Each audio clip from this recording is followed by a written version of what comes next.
नमस्कार. Life with Meera and Parth या आपल्या युट्यूब चॅनलवर तुम्हा सर्वांचं स्वागत आहे. तर इतके दिवस तर गावाकडचे ब्लॉग बघितले. त्यानंतर आम्ही आलो होतो पुण्याला आणि पुण्याला आल्यानंतर 2-3 दिवस तर साफसफाईमध्येच गेले, कारण बरेच दिवस मी इकडे नव्हते. त्याच्यामुळे साफसफाईमध्ये गेले आणि परत 3-4 दिवसांनी आमचं प्लॅन ठरलं की गावी जायचं. मग आम्ही ठरवलं की गाडीवर जायचं. तर आम्ही निघालो होतो गावाला आणि इतकी गर्दी होती, एवढं ट्रॅफिक होतं त्या दिवशी. आणि त्यानंतर आम्ही एक मध्ये ब्रेक घेतला पावजीजमध्ये आणि मुलांना खाऊ पण घेतला, कारण आधी तर काही पुण्यामधून येताना रात्री बराचसा लेट झाला होता सगळं आवरायला, त्यामुळे खाऊ काही घ्यायला जमलं नाही. मग घेतला आणि फायनली आम्ही घरी पोचलो. घरी आल्यानंतर मी फ्रेश वगैरे झाले, जेवण वगैरे केलं. आईने जेवण वगैरे बनवलं होतं, मग जेवण केलं आणि त्यानंतर मी हळद निवडण्यासाठी बसले होते, हळकुंड. कारण आम्हाला हळद पावडर पुण्याला घेऊन जायचं होतं. तर बरेचसे मम्मीच्या इथे राहणारे जे आहेत आजूबाजूला, तर त्यांना हळद पावडर हवी असते. मग ही गावाकडची जी आहे, तर ती हळद आम्ही घेऊन जाणार होतो. त्यासाठीच आम्ही गाडी घेऊन आलो होतो की गाडीवर आम्हाला ते घेऊन जाता येईल म्हणून. आणि इथे मी नंदुबाईंशी गप्पा मारत हळद निवडायचं माझं चालू होतं आणि पार्थही तिथे आत्तूच्या बाजूला बसला होता. गावाकडे कुठलंही काम करायला घेतलं ना, तर वेळ कसा जातो हे अजिबात कळतच नाही. तर साधारणतः 25 ते 30 किलो इतकी हळद होती, तर ती मी निवडून घेतली.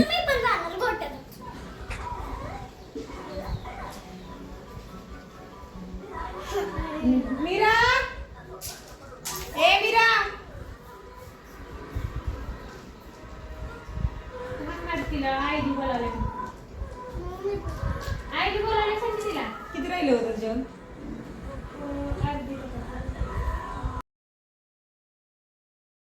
आणि मीरा आणि पार्थ तर बाहेर होते.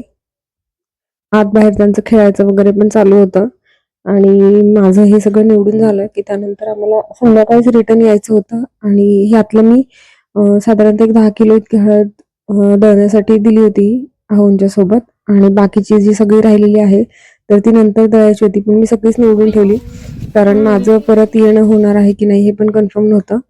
आणि ते सगळं झालं की त्यानंतर आम्ही आलो कैऱ्या काढायला, कारण लोणचं बनवायचं होतं मला. आणि गुळांबा पण आहोंना फार आवडतो, मुलांनाही फार आवडतो. आणि कधी कधी काय होतं, इकडे पुण्याला आल्यानंतर टिफिनला काही भाजी नसेल करायला, तर मुलांना गुळांबा आणि चपाती हे पण कॉम्बिनेशन फार आवडीचं आहे त्यांच्या. त्याच्यामुळे मी कैऱ्या काढायचं ठरवलं होतं. मग आम्ही सर्वांनीच इथे कैऱ्या काढण्यासाठी आलो होतो आणि आहोंनी आम्हाला त्या कैऱ्या ज्या आहेत तर त्या काढून दिल्या. आणि इथे आम्ही लोणच्याच्या कैऱ्या पहिल्यांदा काढून घेतल्या. तर लोणचंही आहोंना फार आवडतं, त्यामुळे म्हटलं चला वर्षभराचं लोणचं आहे तर ते पण बनवून ठेवावं पुण्याला गेल्यानंतर. म्हणून मग इथे आम्ही आलो होतो कैऱ्या काढण्यासाठी. गावाकडचं जे वातावरण आहे ना, ते अगदी छान वाटतं. दुपार आहे तरीही झाडाच्या खाली उभं राहिल्यामुळे आम्हाला उन्हाची बिलकुलही तीव्रता जाणवत नाहीये. उन्हाळा बऱ्यापैकी गावाकडे असलं तर कमी जाणवतो पुण्यापेक्षा.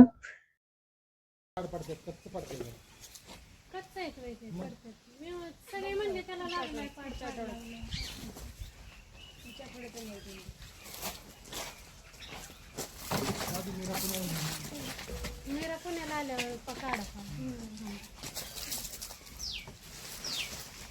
लई नका ना काढू, ते सांगता येईल पडता येतं. त्याला दुसरी पिशवी लावून पाहिजे. सांगतोय का? नाही पडतंय, वाटलंच मला. लोणचं राहायचं वर्षभर टिकलं पाहिजे. लोणचं टिकायला लागतं. ते बाजूलाच ठेवते आपल्या इन्स्टंट वरून बघून त्याला आहे ना झाऱ्याने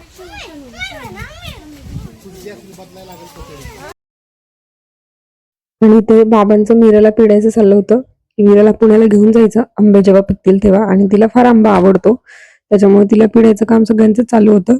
आणि पार्थला काम करायची खूप इच्छा होते, कारण गावी आला ना तर तो घरात कमी आणि बाहेर जास्त असतो.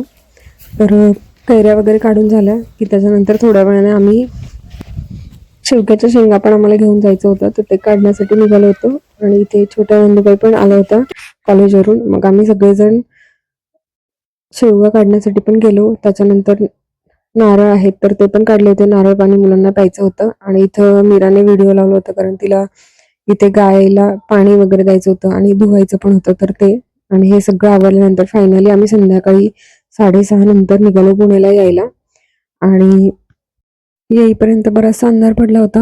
आम्ही मध्ये आणखी एक स्टॉप घेतला होता. तिथे खूप छान छान मातीची भांडी वगैरे होती, घरगुती काही वाळवणाचे पदार्थ वगैरे असं भरपूर काही काही चटण्या वगैरे होतं आणि घाण्याचं तेल वगैरे. तर मी असं काही दिसलं ना तर ते बघितल्याशिवाय राहवतच नाही, म्हणून मग मी ते पाहिलं आणि त्याच्यामधून मी एक चहाचा मसाला आणि एक छोटासा फ्लॉवर पॉट आहे, अगदी छोटासा आहे, जो किचनच्या खिडकीमध्ये ठेवता येईल असा इतका छोटा घेतला होता. तर खूप सुंदर आहे.